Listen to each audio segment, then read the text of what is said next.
Bombing the Kerch Strait Bridge, Ukraine. I have prepared a sketch of critical areas of the Kerch Bridge, critical points of weakness insofar as aerial bombing or targeting. I am an engineer who was in charge of building bridges and highways in my career, and I do understand what areas are critical when it comes to an analysis of possible areas to consider hitting the bridge. The picture below will explain some of the weak areas of the bridge which would be considered for demolition as a military target. Allow me to explain the vulnerability of the components selected with arrows 1, 2, and 3. Number 1 seems to be the most critical as it is at the top or bottom of the long arch. A strategic hit on one of these areas will cause a failure of the arch to support the long span, and the bridge deck would fall into the water, obstructing shipping.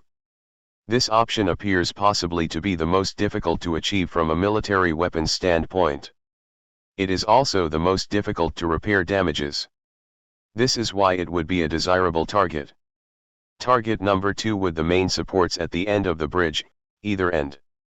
A direct hit with substantial explosive power would cause a failure of support which would render the bridge unusable. This is also a difficult shot, similar to making a hole-in-one in golf. The value of destroying this section of the bridge is that it is also a difficult area to repair under war conditions. Target number 3 is the simplest and easiest to perform. Direct overhead bombs/missiles could be used to accomplish this task, similar to the Kherson Bridge. This took many hits to finally render the bridge unsafe. The repairability of this type section of the bridge would be the easier fix since it is the simplest design and less complicated. The choice of the target on the bridge depends on the munitions available to accomplish one of these choices. You can also see the precision needed to hit these targets. I do not know what is available, but I'm sure Ukraine is working on a solution.